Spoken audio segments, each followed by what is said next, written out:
Manipur ki ahanba neuro patients ke amatangairaba specialized hospital neuro emergency trauma net multi speciality hospital singjai mathak tongtham likai da handuk chare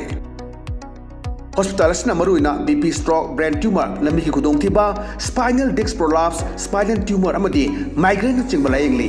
hospital asida neuro ki layeng bar changba afaba makal ki khusu khulai amadi machine marang kaida lei masina kokal mari leinaba tongan ba makal ki anaba sing ningthina layengli lamdam masida neurosurgeon yamna tangariba maramna chingmadi arapa mafumdagi lakpa anabasi neurosurgeon unanaba honabada awaba kya mayongdari masida sunatna matam tintana anaba layengna maram oraga khudong thiba kya su mayongdari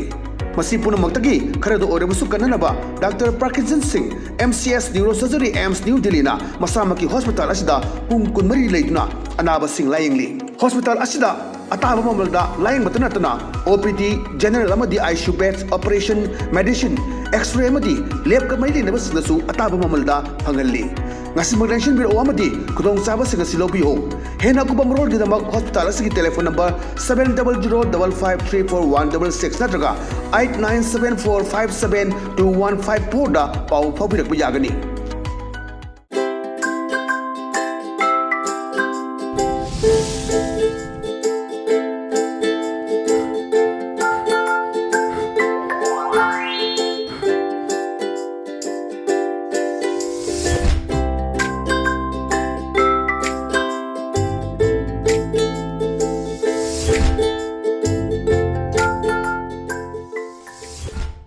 Kurumjari, ELITETV ki test of cartoon ni maho meng da video sing maham tara mokchari marun ngasim follow phongo pau se sing cartoon sing da cartoon ni shina kari hainin liba kari phongung liba kari wakal khalar ni ba badu miyam sonong thamjage han bla khosage sanga express ki onthok pani da cartoon jing piu am phajaba loi sure samu yaure kai yaure nongsa yaure zebra yaure adagi iroi yaure loi sure lamhui yaure uche ama tuonga leire ada ma uche sina praja ge mo chilini ko ala mayam se hajik si NRC gi matang doiro khoi se dum akhang hei dum sanaraga puthong raga leire patana ku khungnaraga man halali aduna toyen tongna leire ba khoi se adu achum du putho kan du o sidi yare na adu tongna ba yabo do khoi se akhang hei sana ba hai ga kari hai du na khoi si ba men ta da bom de leiba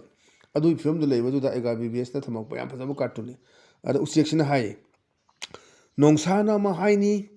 kai na ma hai ni samu na ma haini iroi na ma haini chawum na ma haini zebra na ma haini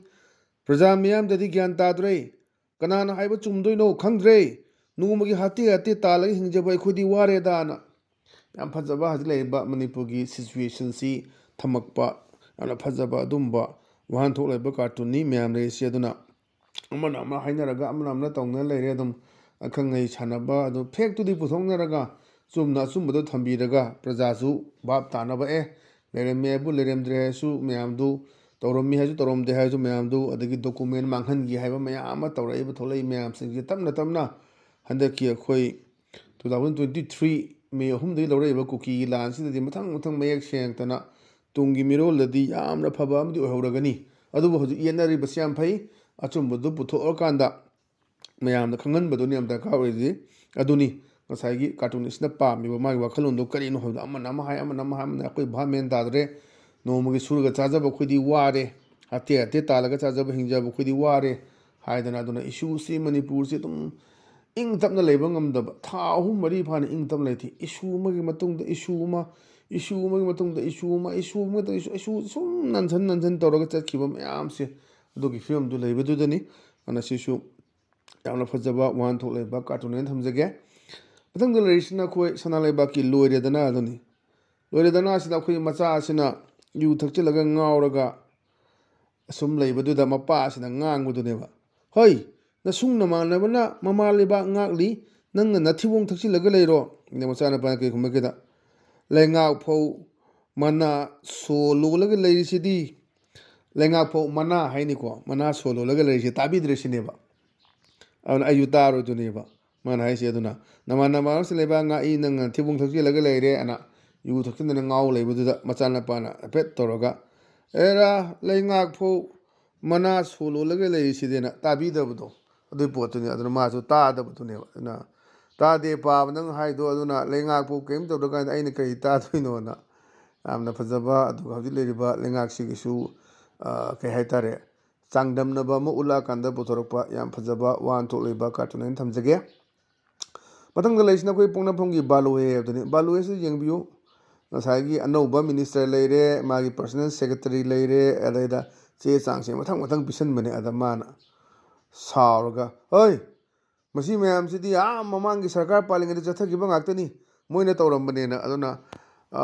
ꯁꯔꯀꯥꯔꯁꯦ ꯃꯔꯨꯑꯣꯏꯅ ꯑꯩꯈꯣꯏ continues ꯄ꯭ꯔꯣꯁꯦꯁꯅꯤ ꯃꯃꯥꯡꯗ ꯇꯧꯔꯝꯃꯦ ꯍꯥꯏꯗꯅ ꯇꯣꯛꯊꯣꯛꯄ ꯑꯗꯒꯤ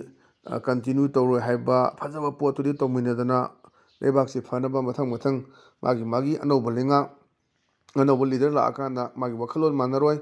ꯑꯗꯨꯅ ꯇꯣꯉꯥꯟ ꯇꯣꯉꯥꯟꯕ ꯋꯥꯈꯜꯂꯣꯟ ꯄꯨꯊꯣꯛꯑꯀꯥꯟꯗ ꯇꯨꯡꯒꯤ ꯃꯤꯔꯣꯜꯒꯤꯗꯃꯛꯇ ꯀꯔꯤꯒꯨꯝꯕ ꯈꯔꯗꯤ ꯇꯧꯒꯦ ꯍꯥꯏꯅ ꯈꯟꯕꯗꯨꯅ ꯌꯥꯝ ꯗꯔꯀꯥꯔ ꯑꯣꯏꯔꯤꯁꯤ ꯍꯟꯗꯛ ꯑꯩꯈꯣꯏ ꯇꯥꯃꯤꯜ ꯅꯥꯗꯨꯒ ꯇꯧꯔꯤꯕ ꯆꯦꯟꯖꯦꯁ ꯃꯌꯥꯝ ꯑꯃ ꯂꯩꯕ ꯑꯣꯟ ꯗ ꯑꯗꯔ ꯍꯦꯟ ꯑꯩꯈꯣꯏ ꯀꯩꯅꯣꯗ ꯋꯦꯁ ꯕꯦꯡꯒꯣꯜꯗ ꯇꯧꯔꯛꯏꯁꯤꯅꯤ ꯍꯥꯟꯅ ꯆꯍꯤ 35 ꯑꯦꯟꯇꯤ ꯏꯟꯀꯝꯕꯦꯟꯁꯤ ꯐꯦꯛꯇꯔꯁꯤ ꯂꯥꯛꯄꯅ ꯑꯗꯨꯝ ꯃꯝꯇꯥꯒꯤ ꯂꯩꯉꯥꯛ ꯇꯨꯔꯤꯁꯤꯅꯤ ꯑꯗꯨꯅ ꯑꯗꯨꯝ ꯆꯞ ꯃꯥꯟꯅꯕꯁꯤꯗꯤ ꯑꯗꯨꯝ BJPꯅ ꯄꯥꯏꯔꯦ BJPꯒꯤ ꯑꯗꯨꯝ ꯂꯥꯛꯀꯥꯟꯗ ꯑꯦꯟꯇꯤ ꯏꯟꯀꯝꯕꯦꯟꯁꯤ ꯂꯥꯛꯀꯅꯤ ꯀꯣꯡꯒ꯭ꯔꯦꯁꯅ ꯀꯨꯏꯅ ꯄꯥꯏꯔꯝꯕꯒꯤ BJPꯅ ꯑꯃꯨꯛ ꯄꯥꯏꯔꯦ ꯃꯗꯨꯅ ꯑꯩꯈꯣꯏ ꯆꯍꯤ 40-50 ꯄꯥꯏꯕ ꯒꯥꯏꯁꯤꯗꯤ ꯄꯥꯛꯅ ꯑꯣꯏꯊꯣꯛꯇꯦ ꯁꯨꯝꯕ ꯃꯌꯥꯝ ꯊꯣꯛꯏꯁꯤꯅꯤ ꯑꯗꯨꯅ ꯁꯨꯝꯕ ꯃꯌꯥꯝꯁꯤ ꯂꯩꯕꯁꯤꯗ ꯉꯁꯥꯏ ꯍꯥꯏꯗꯨꯅꯦ ꯃꯌꯥꯝꯁꯤꯗꯤ ꯃꯃꯥꯡ ꯁꯔꯀꯥꯔ ꯄꯥꯜꯂꯤꯉꯩ ꯆꯠꯊꯈꯤꯕ ꯉꯥꯛꯇꯅꯤ ꯃꯣꯏꯅ ꯇꯧꯔꯝꯕꯅꯦꯅ ꯑꯝꯇ ꯇꯧꯔꯣꯏꯗꯕꯒꯤ ꯃꯑꯣꯡꯂꯥ ꯍꯥꯏꯕꯗꯨꯒꯤ ꯊꯝꯃꯛꯄ ꯌꯥꯝ ꯐꯖꯕ ꯋꯥꯍꯟꯊꯣꯛ ꯂꯩꯕ ꯀꯥꯔꯇꯨꯟ ꯊꯝꯖꯒꯦ ꯃꯊꯪꯗ ꯂꯩꯁꯤꯅ ꯑꯩꯈꯣꯏ ꯍꯨꯏꯌꯦꯟ ꯄꯥꯎꯒꯤ ꯑꯁ ꯂꯣꯏꯔꯦ ꯍꯥꯏꯕꯗꯨꯅꯦꯕ ꯑꯗꯨꯗ ꯉꯁꯥꯏ ꯑꯍꯜ ꯃꯣꯏ ꯃꯌꯥꯝꯁꯤ ꯏꯂꯦꯛꯇꯦꯠꯁꯨ ꯌꯥꯎꯔꯦ ꯋꯥꯔꯤ ꯁꯥꯟꯅꯕꯅꯤ ꯃꯤꯈꯜ ꯍꯥꯏꯗꯣꯛꯄꯒꯤ ꯄꯥꯎꯁꯤ ꯀꯝꯗꯧꯋꯤ ꯑꯅ ꯍꯪꯅꯕꯅꯦ ꯑꯃꯗꯨꯅ ꯑꯁ ꯅꯥꯀꯣꯡ ꯁꯥꯔꯤ ꯂꯥꯎꯋꯦꯅ ꯂꯩꯔꯤꯕ ꯃꯌꯥꯝꯁꯤꯡꯁꯦ ꯑꯗꯨꯝ ꯎꯅꯔꯝꯕ ꯇꯧꯅꯔꯝꯕ ꯃꯌꯥꯝꯁꯤ ꯑꯗꯩ ꯃꯅꯤꯄꯨꯔꯅ ꯀꯃꯥꯏꯅ ꯇꯧꯗꯣꯔꯤꯕ ꯀꯥꯏꯅ ꯋꯦꯁ ꯕꯦꯡꯒꯣꯜꯒꯤ ꯑꯗꯨꯃꯥꯏꯅ ꯇꯧꯗꯣꯔꯤꯕ꯭ꯔꯥ ꯑꯗꯒꯤ ꯇꯥꯃꯤꯜ ꯅꯥꯗꯨꯗ ꯇꯧꯔꯤꯕ ꯑꯗꯨꯃꯥꯏꯅ ꯇꯧꯗꯣꯔꯤꯕ꯭ꯔꯥ ꯀꯥꯏꯅ ꯃꯌꯥꯝꯁꯦ ꯈꯟꯅꯕ ꯅꯩꯅꯕ ꯃꯌꯥꯝꯁꯦ ꯑꯃ ꯌꯥꯎꯔꯤ ꯑꯗꯨꯅꯤ ꯍꯟꯗꯛꯁꯤ ꯁ꯭ꯇꯦꯠ ꯑꯍꯨꯝꯗ ꯐꯖꯅ BJPꯅ ꯁ꯭ꯋꯤꯞ ꯇꯧꯕ ꯑꯗꯨ ꯑꯩꯈꯣꯏꯒꯤ ꯑꯁꯥꯝꯗꯅ ꯍꯦꯇ꯭ꯔꯤꯛꯅꯤ 3ꯂꯛ ꯁꯨꯕ ꯂꯩꯉꯥꯛꯅꯤ ꯂꯥꯛꯇꯣꯏꯁꯤ ꯑꯗꯨꯅ BJPꯒꯤ ꯈ꯭ꯋꯥꯏꯗꯒꯤ ꯑꯆꯧꯕ ꯑꯦꯆꯤꯞꯃꯦꯟ ꯑꯣꯏꯔꯤꯕꯗꯤ ꯑꯩꯈꯣই ꯋꯦꯁ ꯕꯦꯡꯒꯣꯜꯗ ꯍꯥꯟꯅ ꯑꯩꯈꯣꯏ ꯂꯦꯐ ꯄꯥꯔꯇꯤꯅ ꯂꯩꯔꯝꯕꯗꯒꯤ TMCꯅ ꯄꯥꯏꯔꯛꯄ ꯑꯗꯨꯒ TMCꯗꯒꯤ ꯑꯃꯨꯛ BJPꯅ ꯃꯨꯟꯕ ꯉꯝꯕ ꯍꯥꯏꯁꯤ ꯃꯣꯏ ꯑꯆꯧꯕ ꯅꯔꯦꯟꯗ꯭ꯔ ꯃꯣꯗꯤꯒꯤꯗꯤ ꯑꯆꯧꯕ ꯃꯥꯏ ꯄꯥꯛꯄ ꯑꯃꯅꯤ ꯃꯌꯥꯝꯅ ꯁꯦꯂꯦꯕ꯭ꯔꯦꯁꯟ ꯇꯧꯗꯅ ꯈꯣꯠꯇꯅ ꯇꯧꯔꯤꯕ ꯃꯌꯥꯝꯁꯤꯅꯤ ꯑꯗꯨꯅ ꯃꯤꯈꯜ ꯍꯥꯏꯗꯣꯛꯄꯒꯤ ꯄꯥꯎꯁꯤ ꯀꯝꯗꯧꯋꯤ ꯍꯥꯏꯔꯒꯅ ꯅꯥꯀꯣꯡ ꯁꯥꯔꯤ ꯂꯥꯎꯋꯤ ꯍꯥꯏꯁꯤꯅꯦꯕ ꯌꯥꯝꯅ ꯐꯖꯕ ꯑꯁꯤꯒꯤ ꯅꯣꯛꯅꯤꯡꯕ ꯑꯃꯁꯨ ꯌꯥꯎꯕ ꯌꯥꯝ ꯐꯖꯕ ꯋꯥꯍꯟꯊꯣꯛ ꯂꯩꯕ ꯀꯥꯔꯇꯨꯟ ꯊꯝꯖꯒꯦ ꯃꯊꯪꯗ ꯂꯩꯔꯤꯁꯤꯅ ꯑꯩꯈꯣꯏ ꯅꯍꯥꯔꯣꯜ ꯊꯧꯗꯥꯡꯒꯤ ꯍꯋꯥꯗꯣ ꯂꯩꯔꯥꯡꯗꯣ ꯑꯗꯨꯅꯤ ꯍꯋꯥꯗꯣ ꯂꯩꯔꯥꯡꯗꯣ ꯃꯤꯀꯣꯛ ꯊꯤꯕꯒꯤ ꯋꯥꯔꯤ ꯇꯧꯅꯔꯤꯕ ꯃꯤꯀꯣꯛ ꯊꯤꯗ꯭ꯔꯤꯉꯩꯗ NRC ꯍꯥꯟꯅ ꯇꯧꯒꯗꯕꯅꯤ ꯍꯥꯏꯕ NRC ꯇꯧꯕ ꯌꯥꯔꯣꯏ ꯃꯤꯀꯣꯛ ꯊꯤꯒꯗꯕꯅꯤ ꯍꯥꯟꯅ ꯍꯥꯏꯕ ꯃꯌꯥꯝꯁꯤ ꯌꯦꯠꯅꯔꯤꯕ ꯃꯌꯥꯝꯁꯤꯡꯁꯤ ꯑꯩꯈꯣꯏ ꯁꯦꯃꯤꯅꯥꯔꯒ ꯇꯧꯔꯒ ꯑꯩꯈꯣꯏ ꯇꯧꯒꯅꯤꯅ ꯑꯩꯈꯣꯏ ꯆꯤꯐ ꯃꯤꯅꯤꯁꯇꯔꯅ ꯐꯣꯡꯗꯣꯛꯈꯤꯕ ꯂꯩꯕꯅꯤ ꯑꯗꯨꯁꯨ ꯐꯩ ꯌꯥꯝꯅ ꯃꯌꯦꯛ ꯁꯦꯡꯅ ꯌꯥꯝꯅ ꯑꯩꯈꯣꯏꯒꯤ ꯇ꯭ꯔꯥꯟꯁꯄꯔꯦꯟ ꯂꯩꯅ ꯆꯠꯈꯤꯕꯗꯨꯅꯤ ꯍꯧꯖꯤꯛ ꯌꯥꯝ ꯐꯔꯤꯁꯦ ꯑꯗꯩꯗ ꯈꯕꯔꯁꯦ ꯄꯥꯔꯒ ꯑꯍꯜ ꯑꯅꯤꯁꯤ ꯋꯥꯔꯤ ꯁꯥꯟꯅꯕꯅꯤ ꯃꯣꯏ ꯃꯤꯀꯣꯛ ꯃꯁꯤꯡ ꯊꯤꯒꯅꯤ ꯍꯥꯏꯔꯤꯅꯦꯅ ꯈꯕꯔꯁꯤ ꯄꯥꯔꯀꯥꯟꯗ ꯑꯗ ꯑꯃꯗ ꯈꯨꯝꯃꯦ ꯑꯦꯔꯥ ꯃꯤꯕꯨ ꯃꯀꯣꯛ 10 ꯄꯥꯟꯕꯗꯧꯅ ꯑꯣꯟꯊꯣꯛꯄꯅ ꯅꯣꯛꯁꯨ ꯅꯣꯛꯍꯟꯅꯤꯡꯕ ꯍꯥꯏꯇꯥꯔꯦꯀꯣ ꯑꯗꯨ ꯎꯠꯂꯛꯄ ꯌꯥꯝꯅ ꯐꯖꯕ ꯑꯗꯨꯝꯕ ꯀꯥꯔꯇꯨꯟ ꯑꯃꯅꯤ ꯊꯝꯃꯛꯏꯁꯦ ꯑꯗ ꯃꯊꯪꯗ ꯂꯩꯁꯤꯅ ꯑꯩꯈꯣꯏ ꯄꯤꯄꯜꯁ ꯀ꯭ꯔꯣꯅꯤꯀꯜꯒꯤ ꯋꯤꯠꯇꯤ ꯋꯦꯅꯦꯁꯗꯦ ꯑꯗꯨꯅꯤ ꯋꯤꯠꯇꯤ ꯋꯦꯅꯦꯁꯗꯦꯗ ꯃꯣꯏ ꯃꯌꯥꯝꯁꯦ ꯈꯟꯅꯔꯕꯅꯤ ꯏꯂꯦꯛꯇꯦꯠꯁꯨ ꯌꯥꯎꯔꯦ ꯃꯌꯥꯝꯁꯦ ꯑꯩꯈꯣꯏ ꯗꯤꯁꯀꯁꯟ ꯇꯧꯕꯒꯤ ꯁꯤꯟ ꯑꯃꯈꯛ ꯎꯠꯂꯛꯄꯅꯦ ꯑꯩꯈꯣꯏꯒꯤ ꯀꯥꯔꯇꯨꯟ ꯑꯁꯤꯅ lesson arrange a popular actor for my election campaign I don't mind spending money okay ꯍꯧꯖꯤꯛꯁꯤ ꯏꯂꯦꯛꯁꯟ ꯀꯦꯝꯄꯦꯟꯒꯤ ꯃꯔꯨꯑꯣꯏꯅ ꯑꯩꯈꯣꯏ BJꯒꯤ ꯇꯧꯔꯤꯕ ꯇꯥꯃꯤꯜ ꯅꯥꯗꯨꯗ ꯇꯧꯔꯤꯕ ꯑꯆꯧꯕ ꯁ꯭ꯋꯤꯞ ꯇꯧꯕ ꯉꯝꯃꯤꯕ 200 ꯂꯩꯕꯗ 105 ꯍꯦꯟꯅ ꯀꯥꯕ ꯉꯝꯃꯤꯕ ꯃꯗꯨꯒꯤꯗꯨꯅꯦ ꯑꯗꯩꯗ ꯉꯁꯥꯏ ꯂꯤꯗꯔꯁꯤꯅ ꯍꯥꯏꯕꯅꯦꯕ ꯇꯥꯕ꯭ꯔꯥ arrange a popular actor for my election campaign I don't mind spending money okay ꯑꯗꯨꯅ ꯑꯩꯒꯤ ꯏꯂꯦꯛꯁꯟ ꯀꯦꯝꯄꯦꯟꯒꯤꯗꯃꯛꯇ ꯌꯥꯝꯅ ꯄꯣꯄꯨꯂꯔ ꯑꯣꯏꯕ ꯑꯦꯛꯇꯔ ꯑꯃ ꯊꯤꯔꯣ ꯊꯧꯔꯥꯡ ꯇꯧꯔꯣ ꯑꯩ ꯃꯗꯨꯗ ꯆꯪꯒꯗꯕ ꯁꯦꯟꯐꯝꯁꯤꯡꯗꯣ ꯄꯤꯕꯗ ꯑꯩ ꯀꯩꯝꯇ ꯃꯥꯏꯟ ꯇꯧꯗꯦ ꯑꯩ ꯄꯤꯒꯦ ꯒ꯭ꯌꯥꯟ ꯇꯥꯏꯗꯅ ꯍꯥꯏꯗꯅ ꯉꯁꯥꯏꯒꯤ ꯇꯥꯃꯤꯜ ꯅꯥꯗꯨꯗ ꯇꯧꯈꯤꯕ ꯁ꯭ꯋꯤꯞ ꯇꯧꯈꯤꯕ ꯄꯣꯠꯇꯣ ꯑꯗꯨꯒꯤ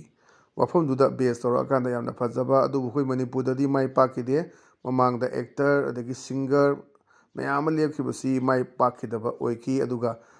ꯄꯨꯂꯤꯁ ꯗꯤꯄꯥꯔꯠꯃꯦꯟꯗ ꯂꯩꯔꯝꯕꯗ ꯉꯜꯂꯤꯉꯩꯗ ꯃꯥꯏ ꯄꯥꯛꯅꯗꯦ ꯍꯥꯏꯕꯗꯨ ꯃꯗꯨꯒꯤ ꯔꯦꯀꯣꯔꯠ ꯊꯨꯒꯥꯏꯈꯤꯕꯁꯨ ꯑꯗꯨꯝ ꯌꯥꯎꯏ ꯑꯗꯨꯅ ꯍꯧꯖꯤꯛ ꯐꯥꯎꯕꯗ ꯑꯩꯈꯣꯏꯒꯤꯗꯗꯤ ꯑꯗꯨꯝꯕ ꯇꯥꯃꯤꯜ ꯅꯥꯗꯨꯒꯤꯗꯗꯤ ꯌꯥꯝꯅ ꯑꯦꯛꯇꯔꯁꯤꯡꯁꯤ MGRꯒꯤ ꯇꯧꯈꯤꯕ NTRꯒꯤ ꯇꯧꯈꯤꯕ ꯃꯌꯥꯝꯁꯤꯡꯁꯤ ꯑꯗꯨꯝ ꯃꯣꯏꯅ ꯁ꯭ꯋꯤꯞ ꯇꯧꯕ ꯉꯝꯃꯤ ꯄ꯭ꯔꯖꯥꯁꯤꯡꯁꯦ ꯑꯗꯨꯅ ꯂꯥꯏꯔꯤꯛ ꯂꯥꯏꯁꯨ ꯍꯩꯕꯁꯨ ꯌꯥꯝꯅ ꯂꯩꯕ ꯑꯗꯨꯅ ꯍꯥꯏꯂꯤ ꯏꯖꯨꯀꯦꯇꯦꯠ ꯑꯣꯏꯕ ꯃꯌꯥꯝꯁꯦ ꯂꯩꯕꯅꯤꯅ ꯑꯗꯨꯝꯕ ꯃꯑꯣꯡꯗꯨꯅꯤ ꯑꯩꯈꯣꯏ ꯃꯅꯤꯄꯨꯔꯗꯗꯤ ꯃꯗꯨ ꯑꯣꯏꯗꯦ ꯍꯧꯖꯤꯛꯁꯤ ꯈꯤꯇꯪ ꯇꯧꯔꯨꯕ ꯑꯩꯈꯣꯏ ꯋꯤꯁ ꯄꯤꯔꯨꯕꯐꯥꯎꯗ ꯇ꯭ꯔꯣꯜ ꯇꯧꯕꯤꯕ ꯁꯤꯙꯕꯤꯕ ꯃꯌꯥꯝ ꯑꯃ ꯑꯩꯈꯣꯏ ꯇꯧꯔꯤ ꯑꯩꯈꯣꯏꯅ ꯃꯅꯤꯄꯨꯔꯁꯦ ꯈꯪꯗꯦ ꯁꯤꯙꯕꯁꯤ ꯌꯥꯎꯗꯕ ꯑꯩꯈꯣꯏꯒꯤ ꯑꯁꯣꯏꯕ ꯑꯃꯈꯛ ꯌꯥꯎꯕꯗꯗꯤ ꯑꯗꯨꯝ ꯉꯥꯡꯗꯣꯏ ꯈꯣꯠꯇꯣꯏꯒꯤ ꯇꯧꯕ ꯉꯥꯛꯇꯅꯤ ꯃꯌꯥꯝꯅ ꯇꯧꯕ ꯐꯖꯕ ꯇꯧꯕ ꯊꯥꯒꯠꯂꯤꯗꯣ ꯑꯩꯈꯣꯏꯁꯨ ꯃꯉꯥꯏ ꯑꯩꯈꯣꯏ ꯆꯦꯅꯦꯜꯁꯨ ꯃꯉꯥꯏ ꯈꯤꯇꯪ ꯁꯣꯏꯕ ꯑꯃ ꯌꯥꯎꯔꯒꯗꯤ ꯍꯦꯛꯇꯕ ꯑꯗꯨꯝ ꯉꯥꯡꯒꯅꯤ ꯐꯖꯕꯒꯤ ꯊꯥꯒꯠꯄꯤꯕꯗꯤ ꯌꯥꯎꯗꯕꯗꯣ ꯑꯗꯨ ꯃꯌꯥꯝꯁꯨ ꯑꯗꯨꯝ ꯊꯦꯡꯅꯗꯕ ꯅꯠꯇꯦ ꯑꯗꯨꯅ ꯌꯦꯡꯁꯤ ꯀꯔꯤ ꯊꯣꯛꯀꯗꯒꯦ ꯑꯗꯨꯗꯨꯅ ꯀꯥꯔꯇꯨꯅꯤꯁꯁꯤꯡꯅ ꯂꯧꯔꯤꯕ ꯊꯧꯗꯥꯡꯁꯤ ꯌꯥꯝꯅ ꯑꯆꯧꯕ ꯊꯧꯗꯥꯡꯅꯤ ꯑꯗꯨꯅ ꯃꯗꯨꯗ ꯌꯨꯝꯐꯝ ꯑꯣꯏꯔꯀꯥꯟꯗꯅꯦ ꯃꯌꯥꯝꯅ ꯍꯥꯏꯕꯤꯔꯛꯄꯗꯒꯤ ꯑꯩꯈꯣꯏꯅ ꯇꯦꯁ ꯑꯣꯐ ꯀꯥꯔꯇꯨꯟꯁꯤ ꯑꯩꯈꯣꯏ ꯅꯨꯃꯤꯠ ꯈꯨꯗꯤꯡꯒꯤ ꯄꯨꯡ ꯑꯃꯗ ꯁꯟꯗꯣꯛꯆꯔꯤꯕꯁꯤ ꯑꯗꯨ ꯀꯔꯤꯒꯨꯝꯕ ꯀꯥꯟꯗ ꯑꯩꯈꯣꯏ ꯊꯦꯡꯊꯕꯁꯨ ꯌꯥꯎꯏ ꯑꯗꯨꯒ ꯑꯩꯈꯣꯏ ꯍꯥꯟꯅꯗꯤ ꯁꯛꯊꯣꯛꯑꯒ ꯑꯗꯨꯝ ꯇꯧꯔꯝꯕꯅꯤ ꯑꯗꯨ ꯃꯌꯥꯝꯅ ꯑꯗꯨꯝ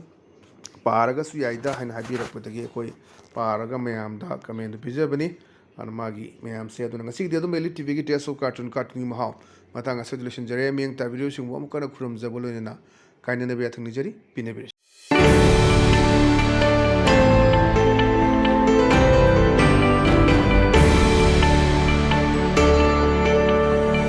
न्यूरो पेशेंट्स के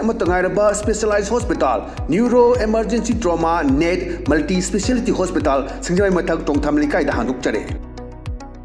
हॉस्पिटल असना मरुइना बीपी स्ट्रोक ब्रेन ट्यूमर लम्बी की खुदोंथिबा spinal disc prolapse spinal tumour अमदी माइग्रेन चिंगबा लायंगली